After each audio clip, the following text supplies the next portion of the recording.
Buonasera da Giuliana Bortolozzo per le notizie Lega Nord. In questo paese che viaggia ormai al contrario, grazie al duo Renzi-Alfano, i violenti e i delinquenti sono coccolati e protetti, mentre la gente per bene è minacciata e vilipesa.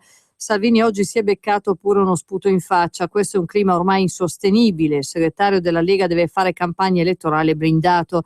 Lo dichiara questa sera il capogruppo leghista al Senato Gianmarco Centinaio. Ringraziamo le forze dell'ordine per l'impegno costante che dimostrano nonostante il clima intimidatorio e l'abbandono che subiscono da parte dello Stato, ha detto Centinaio. Presenteremo un'interrogazione per chiedere al Ministro dell'Interno come intenda garantire il diritto di svolgere campagne elettorali in pubblico per tutti e non solo per il Premier Renzi, ha concluso il capogruppo leghista al Senato Gianmarco Centinaio. Intanto Matteo Renzi ha rilanciato questa sera su Twitter il tweet del responsabile riforme del PD Emanuele Fiano di condanna alle aggressioni a Matteo Salvini, il nostro segretario federale della Lega Nord. Condanniamo le aggressioni a Salvini senza esitazione, ha scritto. La nostra opposizione alle idee della Lega è totale, ma anche quella alla violenza, ha scritto su Twitter Emanuele Fiano.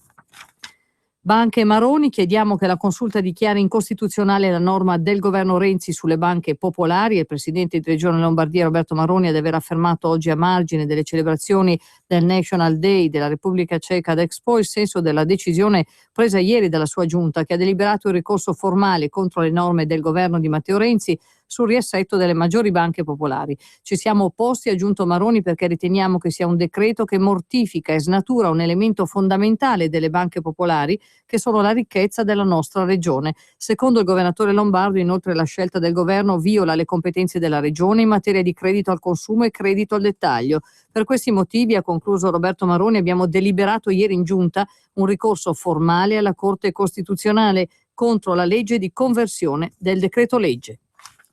Dalla mezzanotte di oggi e fino alla chiusura delle operazioni di voto è vietato rendere pubblici o comunque diffondere con qualunque mezzo i risultati di sondaggi demoscopici sull'esito delle elezioni e sugli orientamenti politici e di voto degli elettori, anche se tali sondaggi sono stati effettuati in un periodo precedente a quello del divieto. È quanto precisa oggi l'Autorità per le garanzie nelle comunicazioni in vista delle elezioni amministrative comunali e regionali previste per il prossimo 31 maggio.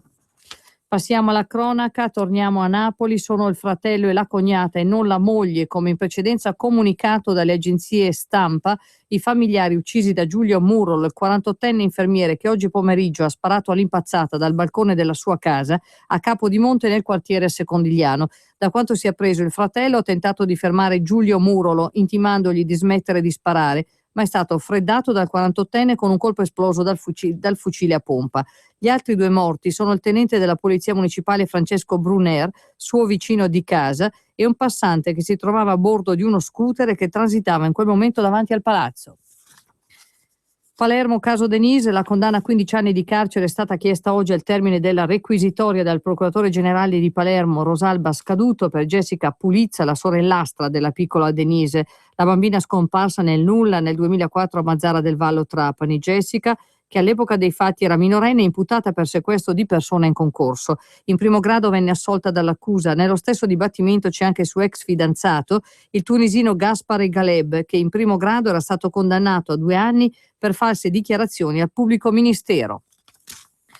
Dall'estero prove di distensione tra i greco-ciprioti e i turco-ciprioti. Oggi 4 ore di colloqui dopo mesi di stallo hanno portato all'impegno per rilanciare i colloqui di pace e all'accordo in base a cui non servirà più il visto per transitare tra Cipro Sud e Cipro Nord. Il presidente di Cipro Nord, Akinci, ha accettato che il passaggio possa avvenire senza necessità di riempire documenti simili ad un visto, come annunciato dall'inviato delle Nazioni Unite Espen Barth Eid. Le due parti hanno inoltre concordato di incontrarsi almeno 2 volte al mese. Nuovi colloqui sono stati così fissati per il 28 maggio.